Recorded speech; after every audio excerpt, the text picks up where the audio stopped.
코로나 3년이 뭐 한국, 미국 전 세계적으로 잃어버린 3년이 될지, 앞으로 후세들이 이 시기를 어떻게 생각할지 모르지만 우리들에게 큰 변화를 준 것은 분명합니다. 저는 하나님께서 우리들에게 이 시간을 통해서 큰 축복을 주셨다. 왜냐하면 코로나가 아니었으면 생각하지 못했을 일들을 우리들이 많이 이제 생각하게 된 것 같아요. 그 중에 하나가 교회의 모습, 우리 교인들의 신앙이 어떠한지 우리들의 모습을 볼 수 있는 시간을 주신 것 같아요. 사실 오늘부터 나눌 말씀, 기본으로, 신앙의 기본으로라고 하는 말씀은 10여 년 전에 제가 몸이 많이 아프고 힘들고 회복되면서 하나님께서 저에게 이제 주셨던 말씀이에요. 목사는 늘 성경을 대하고 삽니다. 그런데 늘 저는 설교 준비를 하려고 성경을 봤던 것 같아요. 근데 설교 준비가 아니라 제가 성경을 한번 다시 봐야 되겠다, 그렇게 생각하면서 성경을 쭉 보기 시작했을 때 제가 깨닫지 못했던 많은 것들을 이렇게 깨닫게 하셨고, 그래서 그 한 해 동안 신앙의 기본으로라고 하는 52주 동안 우리 교인들과 나눴던 말씀이 있습니다. 참 신기한 게 2000년 기독교 역사 가운데 교회는 늘 새로워지자, 교회의 비전을 얘기할 때마다 미래의 교회는 늘 과거를 향했어요. 어떤 교회? 초대교회. 하나님의 말씀으로 돌아갔어요. 그래서 그때 나누었던 말씀들 중에 이제 4개의 주제를 오늘 여러분과 나누게 될 텐데, 우리의 신앙의 기본을 다시 한번 보는 그런 시간이 되었으면 좋겠고, 여러분들 지금까지 신앙생활 많이 하시면서 집회를 많이 참석해 봤잖아요. 그죠? 여러분 집회 참석하면 은혜를 받아요? 못 받아요? 네. 많이 당황스러워요, 제가. 네. 집회 참석하면 은혜를 받아요? 못 받아요? 네, 대개는 받습니다. 대개는 받는데, 제가 지금 하고 싶은 얘기는 뭐냐면, 여러분들이 지금까지 집회 참석해서 받은 은혜만 생각하면 여러분들이 지금쯤 성자가 되어 있어야 돼요. 근데 은혜를 받고 나면 덜 며칠 지나면 다시 제자리로 돌아가고 목회를 하는 저에게 그런 의문이 생겼어요. 왜 우리는 그렇게 말씀을 들어도 이렇게 변하지 않는가? 은혜를 받는데 왜 우리는 그렇게 변하지 않는가? 이건 제 개인적인 생각이지만, 우리들이 은혜를 받았다라고 하는 그런 표현들 가운데는, 말씀의 은혜를 받았다라고 하는 그 표현들 가운데는, 야, 저 말씀이 참 내 마음에 든다, 그걸 우리는 은혜 받았다라고 표현할 때가 많았던 것 같아요. 그리고 어떤 말씀을 들을 때, 야, 저건 은혜가 안 돼 라는 것들이 진짜 성경적인 문제가 있는 것인지, 아니면 저건 내 마음에 들지 않아 라는 생각을 하는 것인지. 그래서 우리들이 은혜를 받는다고 수없이 이야기하지만, 우리들이 변하지 않는 그 이유 가운데는 그 은혜가 진짜인가 가짜인가를 구별할 필요도 있겠다는 생각이 들었어요. 근데 이런 계기를 저에게 주었던 어떤 성도가 있었는데, 저희 교회는 새가족들이 오면 이렇게 정기적으로 새가족 애찬을 하는데, 식사를 하면서 잠깐 자기 이야기들을 하는데, 한 젊은 부부가 저에게 이제 그런 이야기를 하는 거예요. 분당에 이사를 와서, 여러분들 분당은 다 아시죠? 대한민국에서 제일 살기 좋은 도시가 어디? 되게 뭐 사람들이 이렇게 분당 살다 이렇게 천당 간다 그러죠. 그런 얘기 들어보셨어요? 참, 네. 분당의 사람들이 이렇게 이사를 오면, 분당에는 소위 이렇게 이름은 되면 이렇게 알만한 교회들이 여러 개가 있습니다. 그러다 보니까 이사를 오면 분당에는 대개 몇 군데 교회를 이렇게 다녀보고 그 중에 이제 교회를 하나 선택하지, 아마 미국도 이제 동일할 것 같아요. 그 젊은 부부가 분당에 이사를 와서 이렇게 교회를 돌기 전에 하나님께 그런 기도를 했답니다. 하나님, 제가 어떤 교회 가서 예배를 드리든지 말씀을 들을 때 그 말씀이 마음에 불편해지는 교회가 있으면 그 교회를 다니겠습니다. 그리고 이제 첫 번째 우리 교회를 오게 된 거예요. 근데 그날 주일날 이렇게 말씀을 듣는데 그렇게 불편하더래요. 그래서 저희 교회 등록했다는 거예요. 그분이 왜 그런 생각을 했는가? 모태신앙으로 평생 신앙생활을 하는데 변하지 않는 자기 모습. 늘 내 마음에 맞는 신앙, 내 마음에 맞는 말씀을 찾아다녔는데 진짜 변화는 내 마음에 드는 것이 아니라 하나님의 말씀이 내 속에 들어가서 나를 불편하게 하고 내 속에 하나님의 말씀이 역사할 때 그게 은혜고 나를 변화시키는 것인데, 제가 그때 그 이야기를 들으면서 주일날 설교하기 전에 교인들에게 그렇게 얘기를 했어요. 오늘 말씀을 듣는 중에 여러분들의 마음이 불편해지는 은혜가 있기를 바랍니다. 그리고 종종 제가 말씀을 전할 때면 그런 이야기를 합니다. 하나님의 말씀이 힘이 있고 능력이 있는 것은 내 마음에 들기 때문이 아니라 어쩌면 내 마음을 불편하게 할 때 우리들 속에서 일어나는 변화의 역사, 그게 하나님의 말씀의 역사가 아닐까. 그래서 이번 4번의 말씀을 나누는 중에 제가 바라는 것은 어떤 말씀이든지 여러분들의 마음을 좀 불편하게 하는 일이 일어났으면 좋겠다. 그리고 그 말씀에 반응하는 그런 역사가 있었으면 좋겠다는 생각이 듭니다. 그 첫 번째 말씀으로 여러분들과 함께 예배에 대한 말씀을 좀 나눠보려고 합니다. 예배란 무엇인가? 물론 신학적으로 많은 정의들을 내릴 수 있을 것 같아요.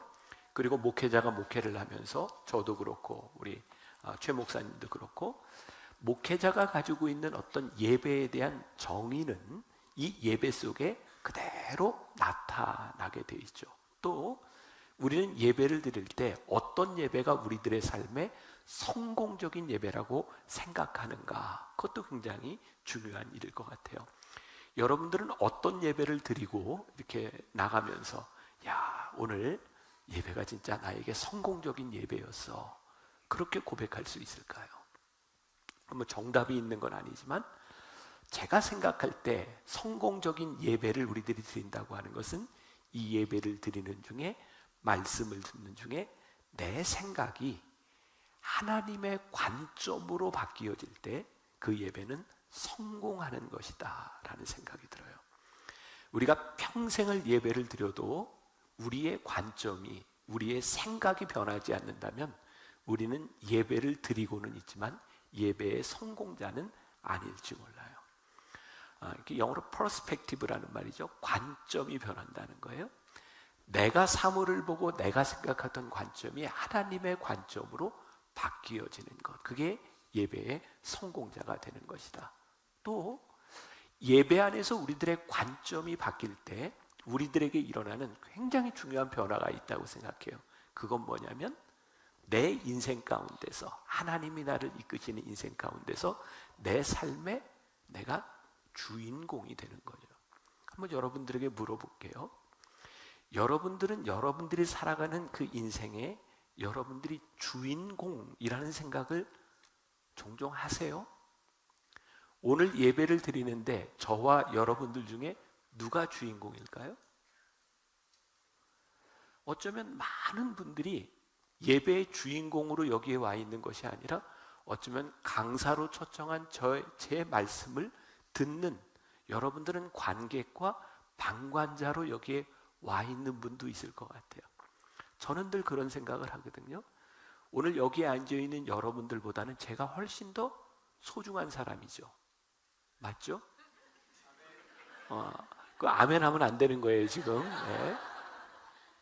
저는 말씀을 전하는 사람으로 여기 서 있지만 이 말씀을 통해서 여러분들의 삶에 역사하고 여러분들의 퍼스펙티브, 하나님의 관점으로 여러분들이 변화될 때 오늘 이 예배에 참석하는 여러분들 한 사람 한 사람이 주인공이 되는 거예요.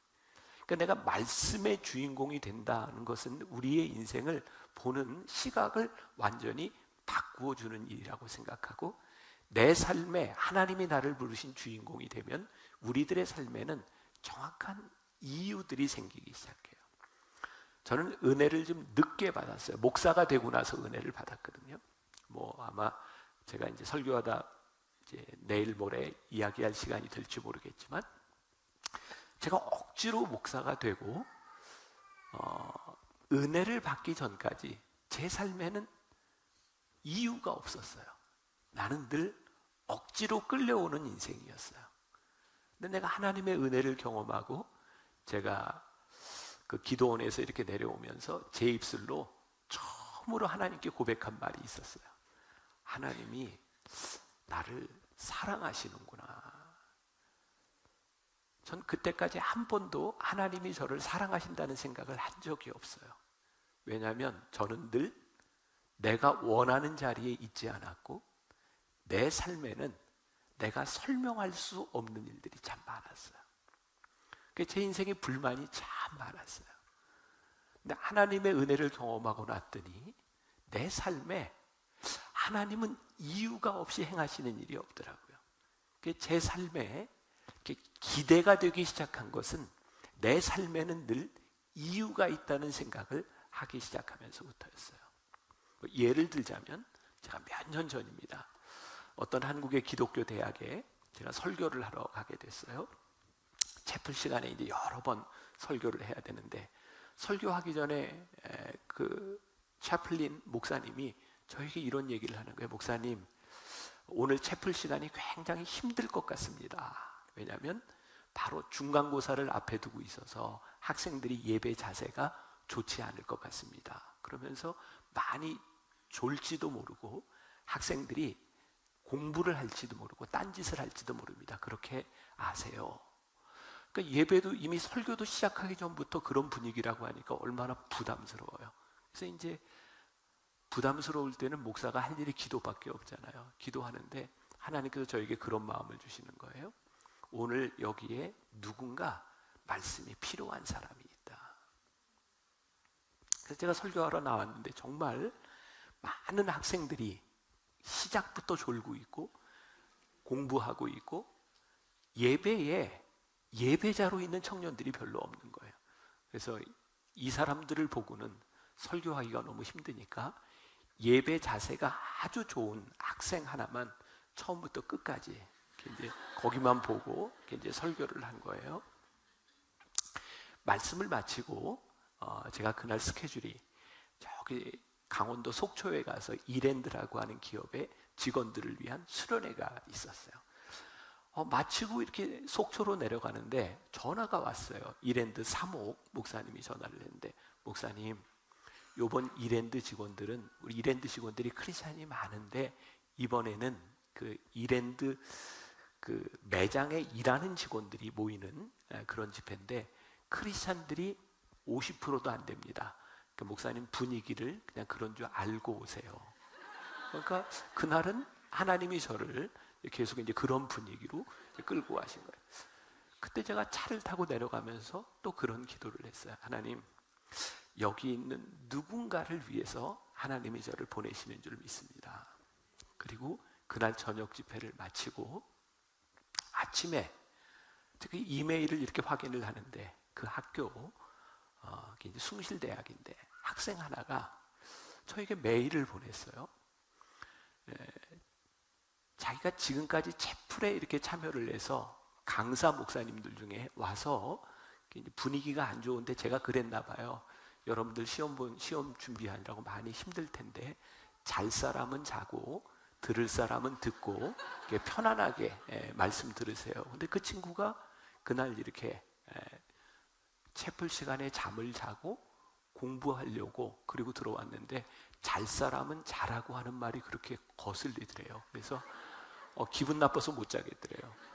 그래서 말씀을 듣다가 그 친구 이제 이메일이에요. 하나님께서 자기 인생에 답을 주셨다고 저한테 뜬금없이 메일을 보낸 거예요. 그날 저녁에 이튿날 저녁 예배를 마치고 났는데 한 여자 청년이 저에게 잠깐 상담을 요청했어요. 끝나고 만났는데 막 울기 시작하는 거예요. 그러면서 목사님, 제가 지난해 이맘때 속초에 자살하러 왔었습니다. 그런데 오늘 하나님께서 저에게 답을 주셨습니다. 저에게는 여러분들이 생각할 때는 아무것도 아닌 것 같지만 저에겐 너무너무 귀중한 경험이었어요. 하나님이 나를 보내실 땐 이 많은 사람을 위해서 보내시는 것이 아니라 누군가 한 사람을 위해 나를 보내실 수 있다. 그게 설교자로서 얼마나 놀라운 일인지 몰라요. 그래서 오늘 저는 내일 모레 3일을 지나는 동안 여기에 여러 사람이 말씀을 듣지만 누군가에게 이 말씀의 주인공이 된다면 하나님께서 저를 부르신 이유가 분명히 있으리라. 그러면 저는 예배의 성공자가 되는 것이겠죠.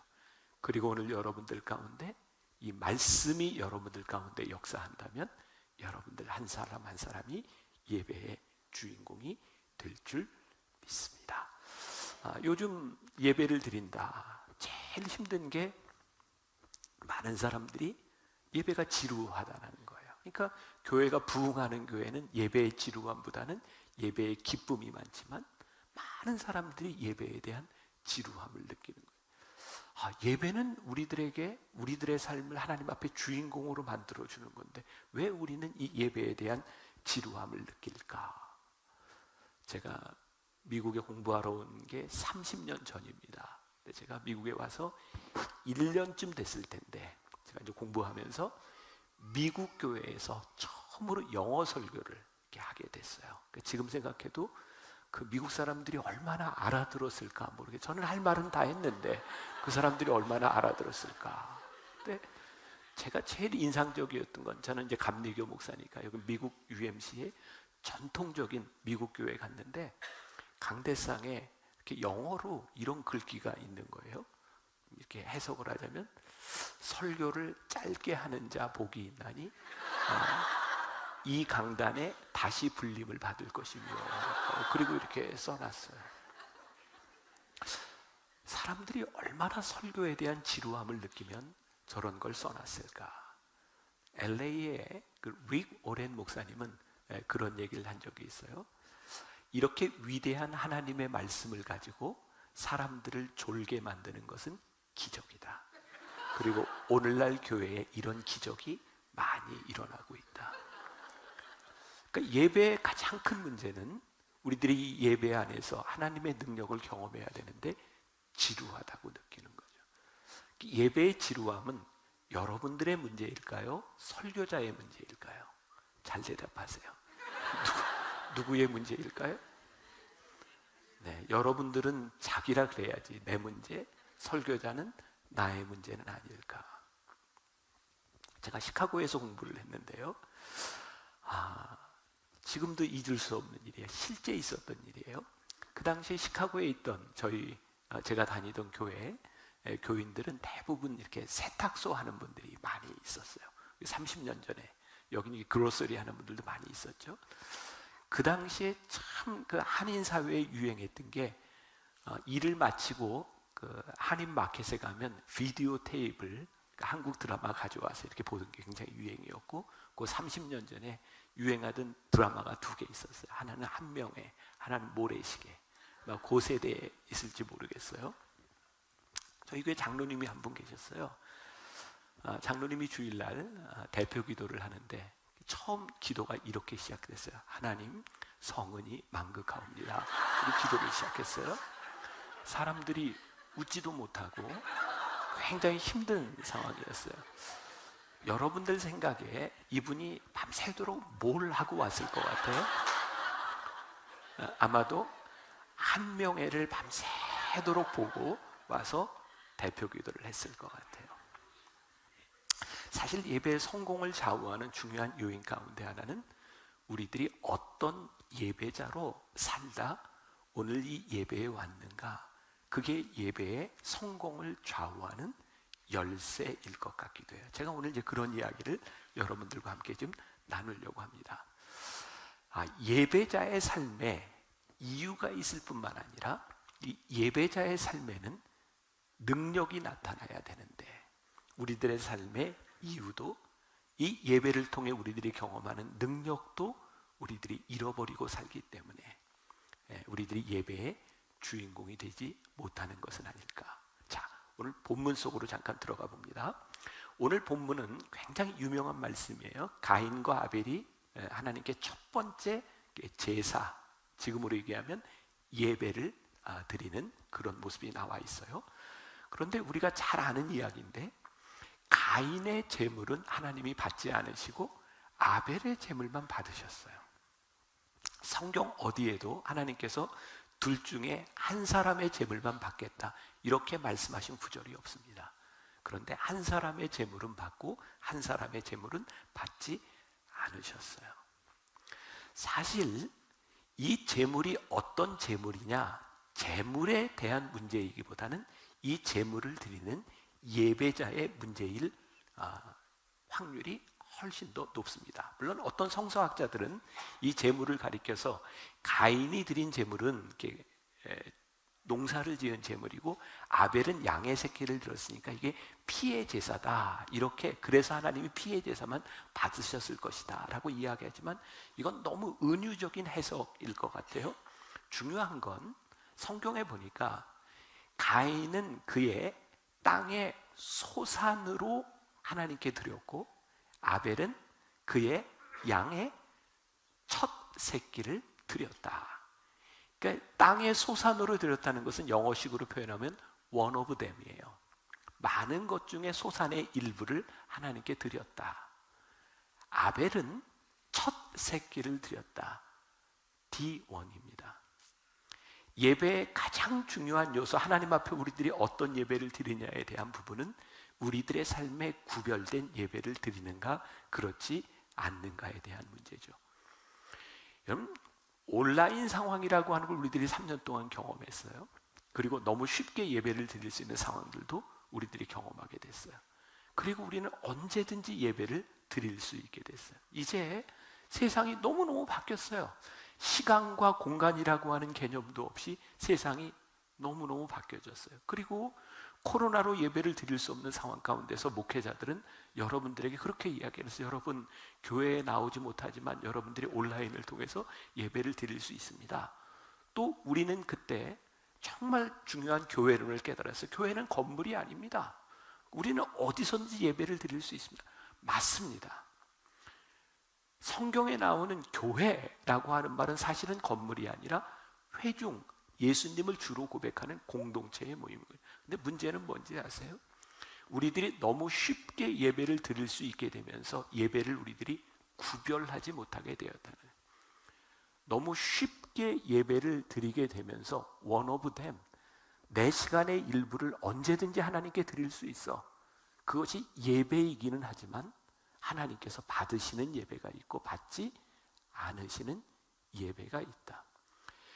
교회가 건물은 아니지만 교회 건물이 중요한 것은 우리들이 동일한 시간에 동일한 약속을 가지고 이 시간은 우리들이 하나님께 구별합니다 라고 하는 믿음의 고백이 있기 때문에 중요한 것이지, 오늘 이 건물이 교회는 아니에요.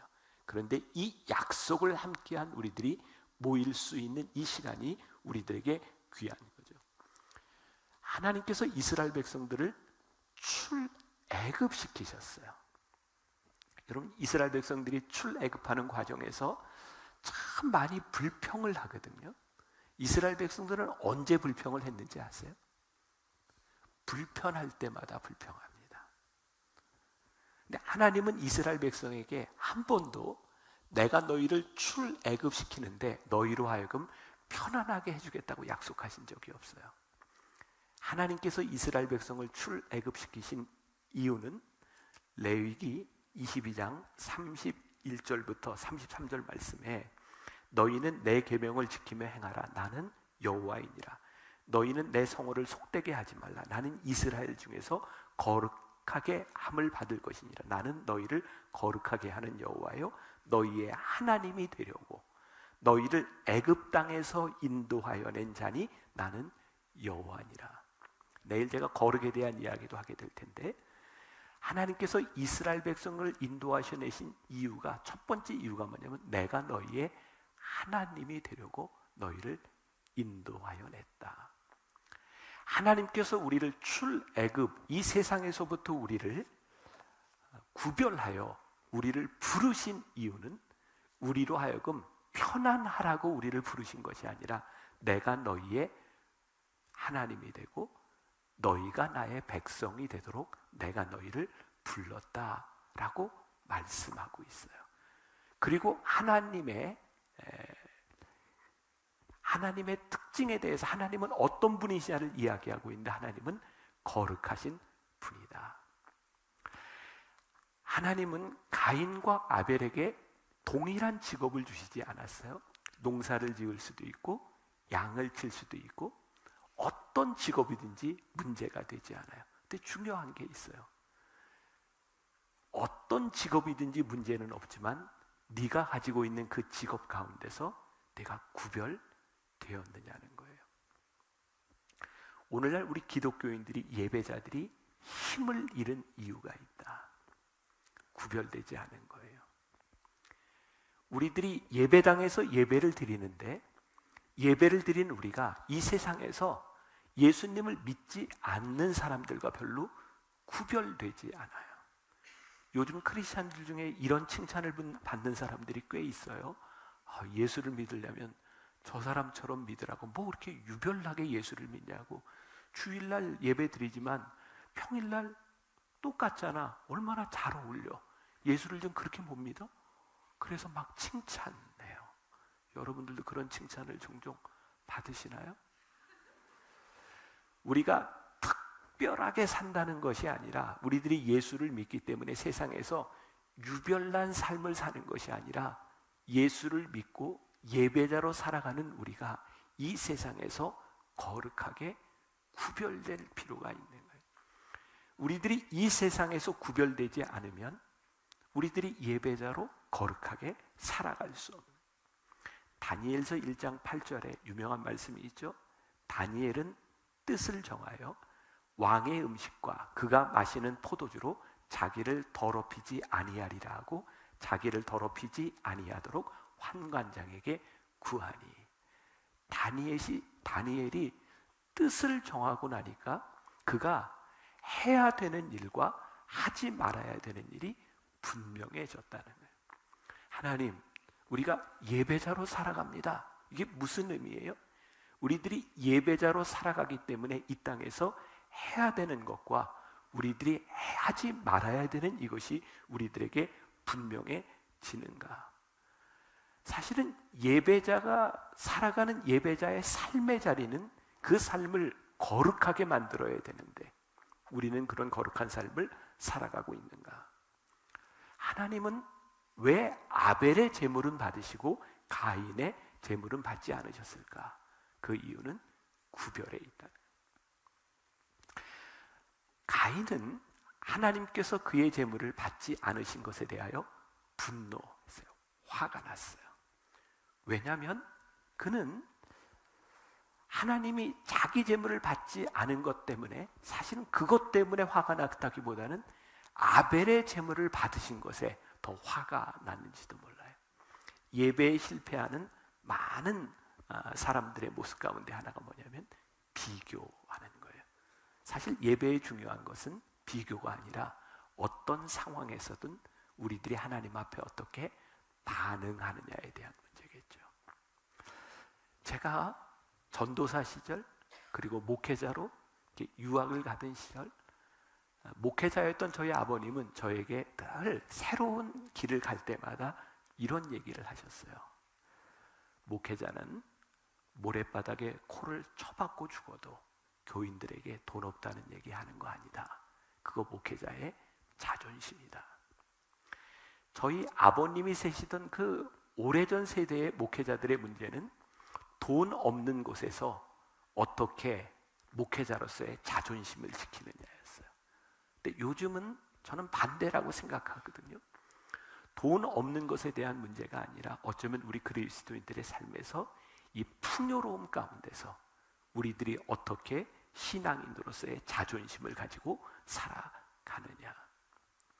오늘 우리들에게 무슨 일이 일어나고 있느냐에 대한 문제보다 더 중요한 것이 있는데, 우리들에게 어떤 일이 일어나든지 우리들이 예배자로서 우리들의 삶을 얼마나 거룩하게 만드느냐는 거예요. 가인은 마음이 불편했던 이유 가운데 하나가 하나님이 아벨의 제물만 받으셨기 때문에 자신의 제물을 받지 않으셨다고 생각하죠. 사실 가인이 하나님 앞에 아벨에 대한 문제가 아니라 나의 문제가 무엇인지를 바라봤다면 가인은 절대로 살인을 저지르지 않았을 거예요. 오늘 우리들이 예배자로 살아가지 못하는, 예배의 은혜 가운데 살지 못하는 이유, 그것이 무엇인가? 근데 오늘 말씀 7절에 굉장히 생뚱맞은 말씀이 나오고 있어요. 한번 볼까요? 7절 말씀 볼까요? 내가 선을 행하면 어찌 낯을 들지 못하겠느냐? 선을 행하지 아니하면 죄가 문에 엎드려 있느니라. 죄가 너를 원하나 너는 죄를 다스릴지니라. 지금 무슨 이야기를 하고 있냐면, 하나님께서 가인의 제물은 받지 않으시고 아벨의 제물만 받고, 가인은 그것으로 인하여 안색이 변했다라고 되어 있는데, 화가 났다라고 되어 있는데, 뜬금없이 7절에 야, 내가 선을 행하였더라면 내가 어찌 낯을 들지 못하겠느냐. 여기 가인이 낯이 변했다라고 하는데, 그 영어 NIV 성경에 보면 downcast라고 되어 있어요. 이게 downcast라는 표현이 이렇게 뭐라고 해야 되죠? 예, 아시죠? downcast. 예. 아무튼 그렇게 된 거예요. downcast 된 거예요. 왜 가인이 그렇게 됐는가? 성경은 뭐라고 이야기하냐면, 네가 선을 행하였더라면 네가 그런 예배를 드렸겠느냐. 네가 선을 행하지 않았기 때문에 죄가 내 앞에 엎드려져 있느니라 라고 말을 하고 있어요. 저는 이 말씀이 굉장히 중요한 말씀이라고 생각하는데, 내가 선을 행하였더라면, 영어 성경 right thing, 네가 옳은 일을 행하였더라면 네가 지금 그렇게 되었겠느냐. 말씀을 묵상하는 중에 그런 생각이 들었어요. 아, 그렇군요. 우리들이 예배자로 살아가는데 선을 행하지 않기 때문에 우리들이 예배에 실패를 하는군요. 또 다른 표현을 한다면, 우리들이 오늘 예배를 드리는 이 예배 시간 이전에 우리들의 삶에 우리들이 선한 일을 행하지 않기 때문에 우리들이 올바른 예배를 드리지 못하는군요. 저는 역사를 공부한 사람인데, 이 초대교회 역사를 보면 초대교회 사람들의 예배는 굉장히 이렇게 좀 시끄러웠던 것 같아요. 왜냐하면 그 당시 초대교회 사람들이 예배자가 된다, 예수를 믿는다고 하는 것은 목숨을 건 일이었거든요. 주일에 주님의 날에 그들이 모이면 너무 감격스러운 거예요. 일주일 동안 목숨을 걸고 살다가 주일날 모이면 서로 간증거리가 많아요. 예배당에 들어와서 십자가를 보면 눈물이 흘러요. 왜? 이 세상에서 예수를 믿는 자로 사는 게 쉽지 않았거든요. 그래서 예배 시간에 들어오면 감격스러운 거예요. 어느 날부터인가 여러분들의 삶의 예배에 감격이 사라졌다. 물론 예배의 문제일 수도 있겠지만, 더 중요한 것은 우리들이 이 세상 안에서 right thing, 하나님의 자녀로서 구별된 삶을 치열하게 살지 못했기 때문에 이 예배의 감격을 잃어버렸을 확률이 훨씬 더 많아요. 저희 교회에 지금 돌아가셨는데 90이 넘어서까지 저희 교회가 분당에 있는데, 저기 김포공항 있는 곳에서부터, 화곡동에서부터 혼자 교회를 나오시는 원로 장로님이 계셨어요. 그분은 교회에 나오려면 오는데 2시간이 걸려요. 80 후반까지 그분이 혼자 나오셨으니까 지하철을 타고 버스를 타고, 그리고 1시간 예배를 드리고, 그리고 또 2시간 집으로 가세요. 그 장로님이 로비에서 저를 만날 때면 저희 그 연세가 많으셔서 막 손도 떨고 말도 제대로 못하시는 제 손을 잡고, 목사님, 오늘 예배가 너무 은혜스러웠어요. 제가 그분의 손을 잡고 늘 그랬어요. 장로님이 드리는 예배가 어떻게 은혜스럽지 않을 수 있겠어요? 다른 사람들은 1시간 예배를 드리는데 장로님은 오는데 2시간, 가는데 2시간, 그 예배 시간을 위하여 그렇게 드리는 예배가 어떻게 은혜스럽지 않을 수 있겠어요?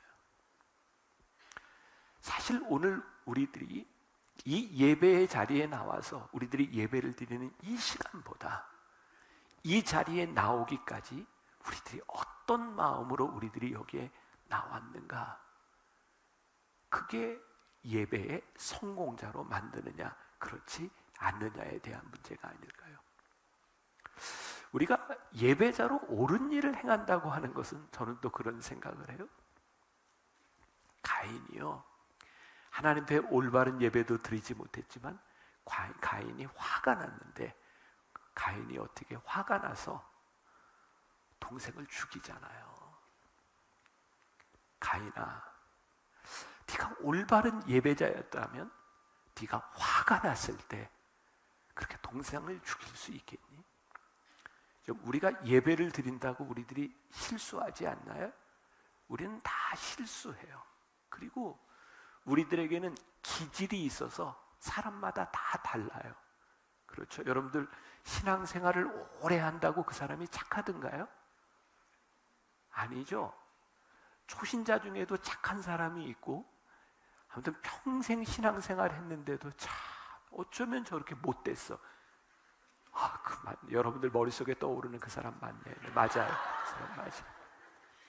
사실 우리의 기질이라고 하는 건 그렇게 쉽게 바뀌지 않아요. 이렇게 다혈질도 있고 잘 참는 사람도 있고, 그건 하나님이 우리들에게 주신 기질이에요. 그러니까 우리들이 예배를 드리고 우리들이 신앙생활을 하기 때문에 똑같이 착하고 똑같이 잘 참고 그렇지 않아요. 기질에 따라 달라요. 그런데 우리가 진짜 예배자가 된다고 하는 그 능력은 뭐냐면 우리들 속에 있는 기질대로 살지 않는다는 거예요. 예를 들어 볼게요. 예전에 우리 신앙생활하면서 은혜를 받으면 그런 간증들 많이 했어요. 아니, 내가 그렇게 담배 끊으려고 평생을 노력했는데도 안 됐는데 어느 날부터 갑자기 담배 냄새만 맡으면 역겨워. 그래서 담배를 끊은 분들 꽤 있어요.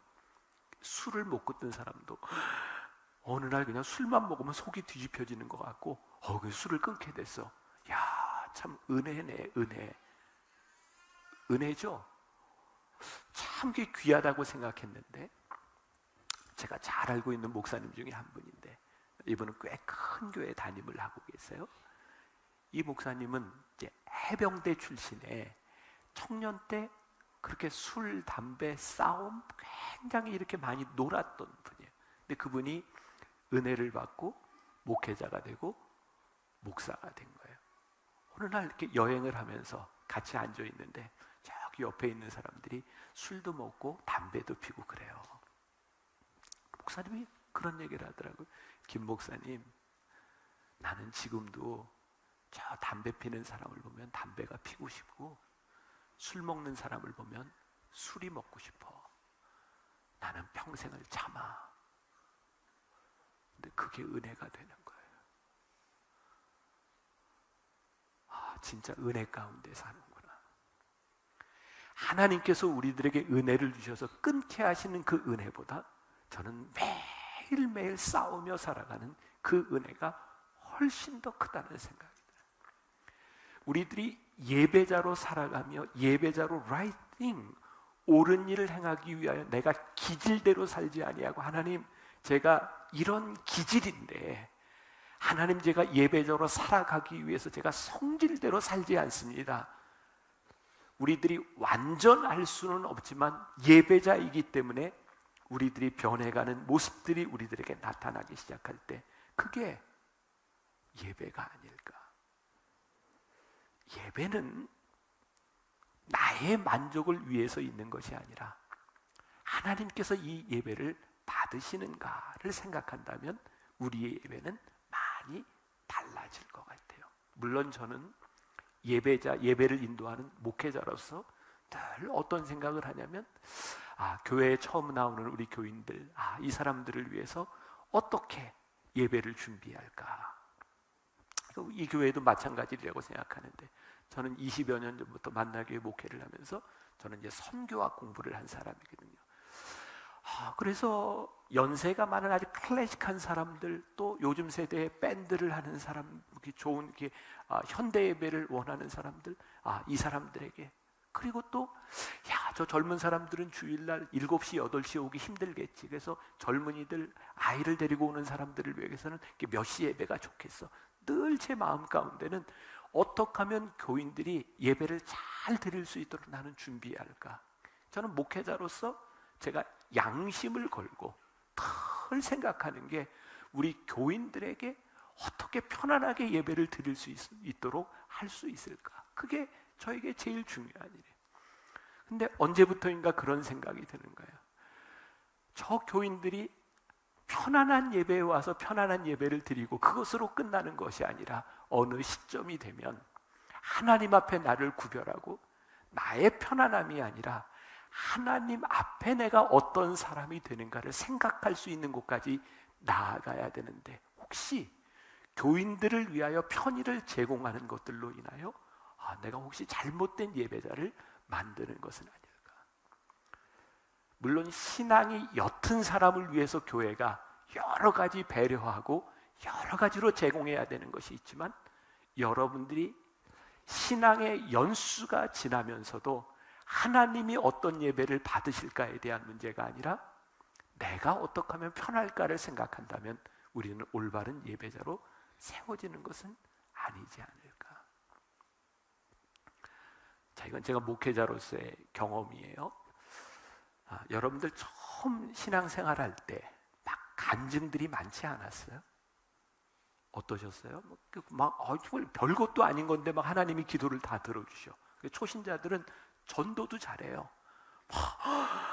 글쎄, 하나님이 이런 기도를 다 들어주시네. 그래서 막 기도에 응답해 주셨다고. 근데 참 신기하게도 그렇게 신앙생활을 하다 이렇게 몇 년쯤 지나면 그 놀라운 기도의 응답들과 간증들이 서서히 사라지기 시작해요. 여러분, 우리의 신앙의 문제는 그때, 신앙의 위기는 그때 찾아오죠. 왜 그럴까요? 자, 여러분들이 이렇게 자녀들을 키우다가 이렇게 애들이 어렸을 때, 갓난아기 때 애들이 막 울면 애들이 왜 우는지, 그리고 빨리 그 욕구를 채워주지 않나요? 말귀도 못 알아듣는 애한테 너 왜 울어? 말로 해. 이러고 막 혹시 때려본 적이 있으세요? 아니에요. 얘는 대화가 안 돼. 말귀를 못 알아들어. 그래서 일단 이 아이의 기본적인 욕구를 채워줍니다. 신앙이요, 우리들이 처음 하나님을 믿으면 우리가 아직 하나님의 뜻이 뭔지 이런 거 구별이 잘 안 돼요. 그래서 우리들이 원하는 걸 일단 하나님께 이렇게 기도하고 봐요. 근데 하나님이 그걸 들어주신다니까. 왜? 얘는 말귀를 못 알아들어. 일단은 들어주고 봐야 돼. 그래서 제가 여러분들에게 좋은 팁을 알려드리면, 예수 믿은 지 아직 3년이 채 안 되는 분들은 그냥 뭐든지 기도하세요. 하나님께서 거의 다 들어주실 확률이 많아요. 그런데 우리들이 자녀를 키우다가 애가 말귀도 알아듣고 그럴 때가 됐는데 때를 쓰잖아요. 그러면 어떻게 해요? 맞아요. 그냥 안 놔둡니다. 왜? 얘를 그대로 해놓으면 얘는 망가지거든요. 그래서 그때부터는 내가 해야 되는 일이 무엇인지, 무엇이 옳은 일인지, 부모의 뜻이 무엇인지를 명확하게 얘기해 주기 시작하죠. 모든 것을 다 들어주는 것이 이 아이를 사랑하는 것이 아니라, 말귀를 알아들을 때가 되면 무엇이 옳은지를 가르치게 되어 있는 거예요. 우리들이 아이를 키우다가 저놈 철들었네. 부모님이 언제 그런 생각을 하게 되죠? 이놈이 내 마음을 아네. 하나님이 예배를 드리는 여러분들을 바라보며, 야, 내 마음이 기쁘다. 언제? 이놈이 내 마음을 아네. 우리의 신앙이 자라나는, 우리가 참된 예배자가 되는 굉장히 중요한 분기점이 있는 거예요. 그게 언제예요? 이놈이 내 마음을 아네.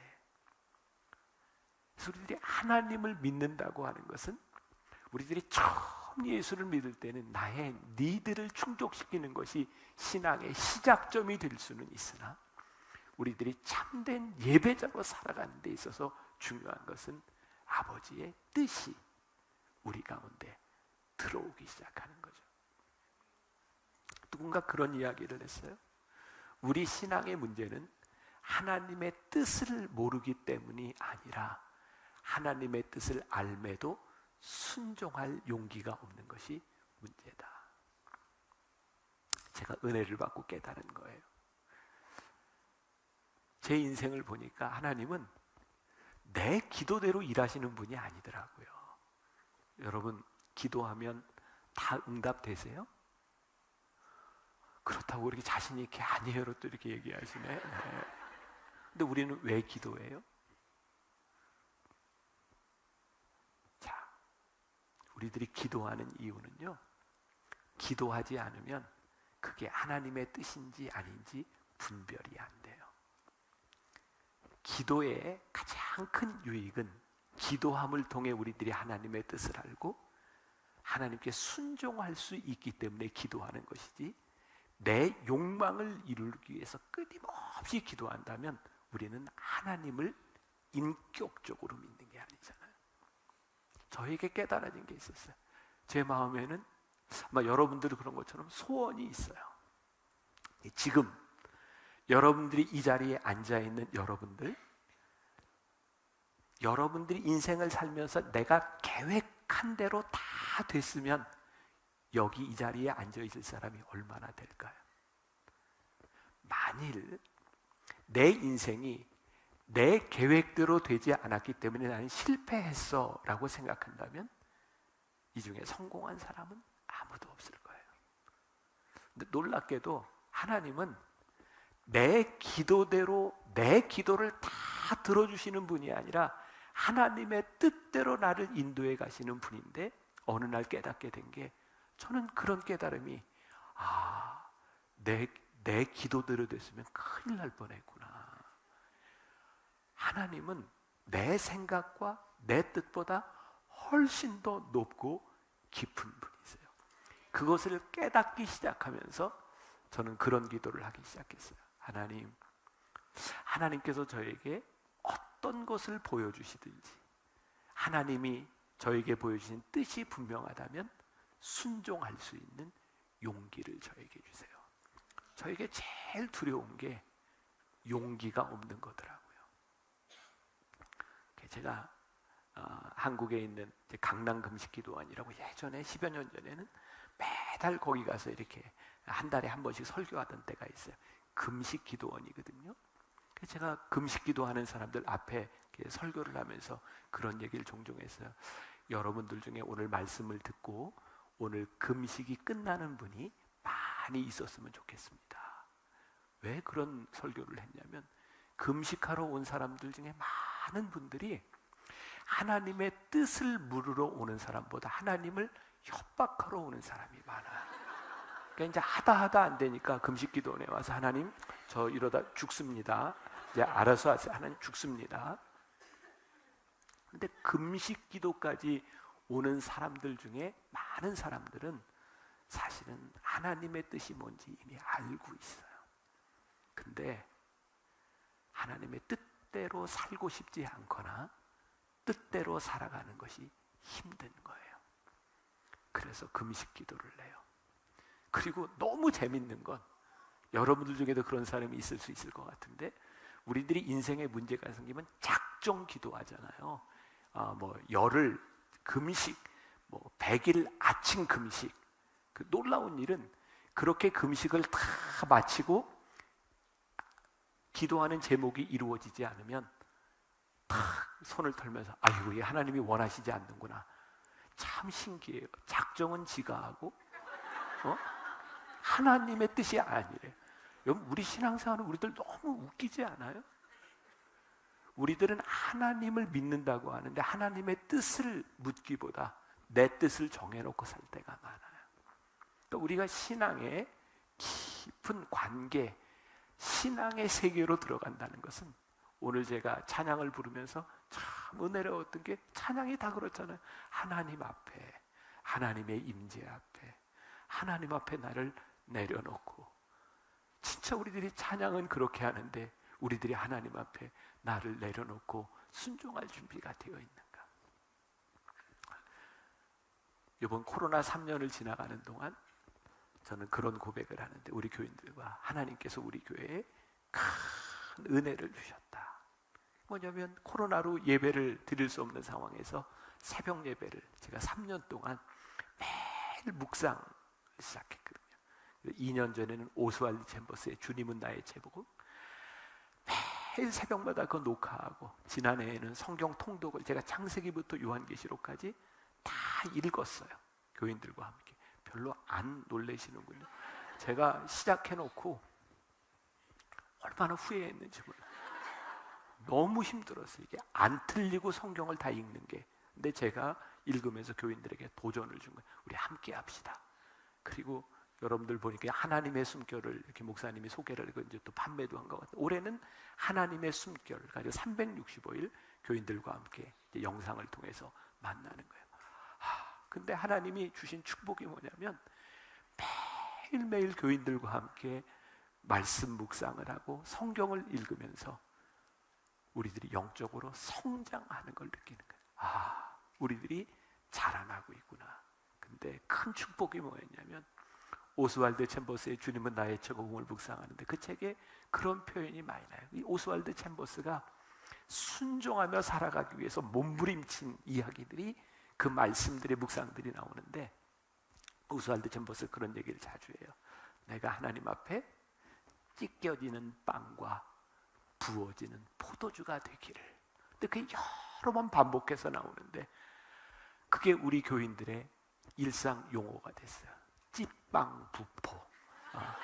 찢어지는 빵과 부어지는 포도주가 되기를. 그 생각만 하면 우리들이 싸울 일이 없는, 하나님, 제가 찢겨지는 빵과 부어지는 포도주가 되기를 원합니다. 그게 너무 좋은 거예요.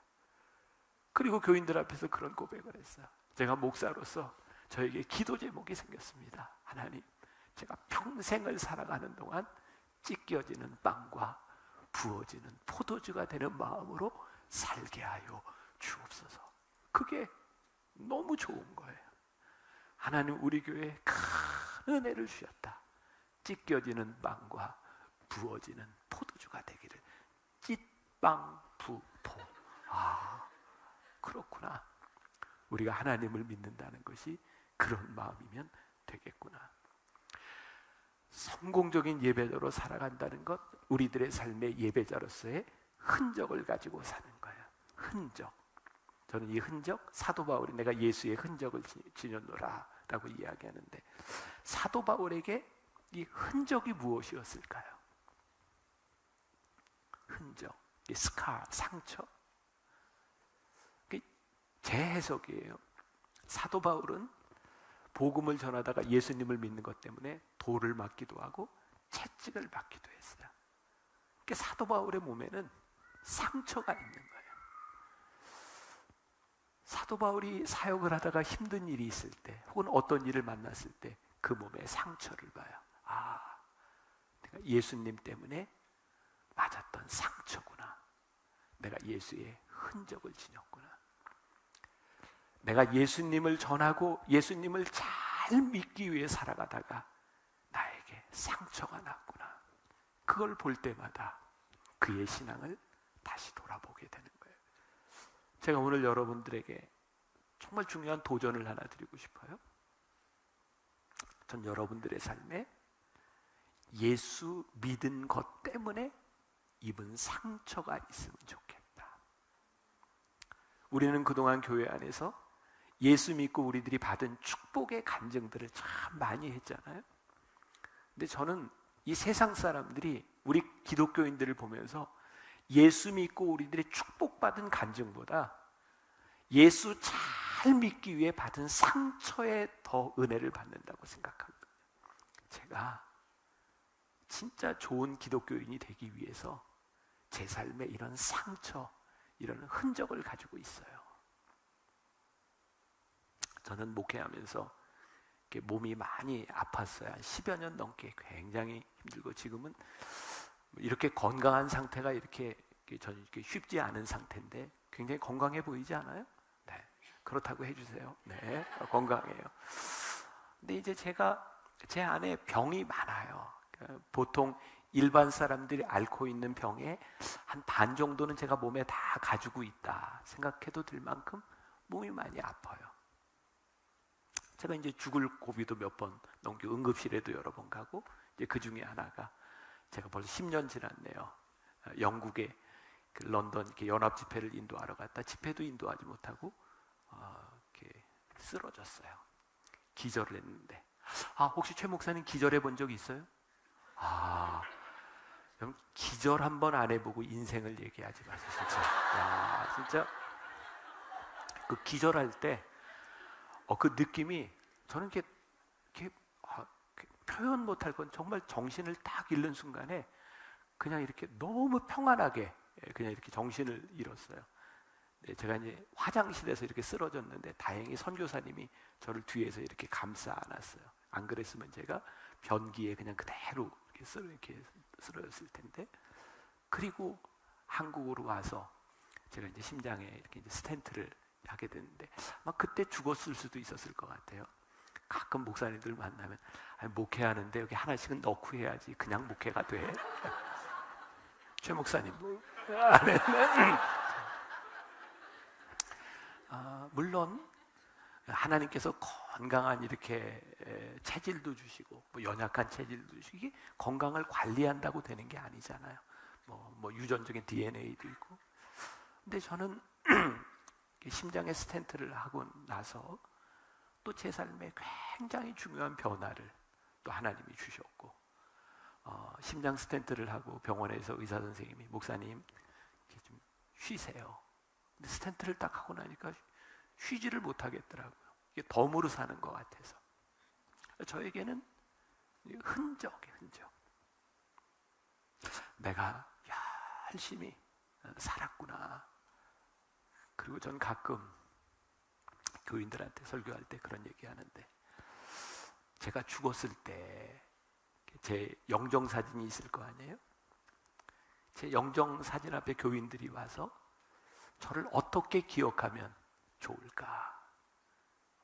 저는 그런 생각이 들어요. 그냥 교인들이 저를 보고, 우리 목사님, 그러면 나는 행복할 것 같아요. 우리 목사님. 여러분들이 살아왔던 여러분들의 삶의 흔적, 여러분들의 삶의 상처, 사실은 예배자로 살아가는 우리들에게 그 흔적이 우리들에게 필요하지 않을까? 아픔의 흔적, 내가 예배자로 하나님 앞에 살아가기 위해서 아팠던 우리들의 삶의 흔적, 그게 간증이잖아요. 그게 간증. 간증은 우리들의 삶의 위기 때 그 간증이 우리를 붙잡아 주는 거예요. 우리가 어디에 있는가? 우리들이 무엇을 하는가? 우리들이 온전함, 완전함을 가지고 있기 때문이 아니라, 우리들이 부족하지만 우리들이 하나님 앞에 예배자로 살아가려고 몸부림치며 우리들에게 이 예배의 흔적이 생길 때, 우리들이 예배자로서 성공적인 삶을, 성공적인 예배자의 삶을 살 수 있지 않을까. 자, 예배의 성공이라고 하는 것, 우리의 온전함, 우리의 자격에 대한 문제 아니에요.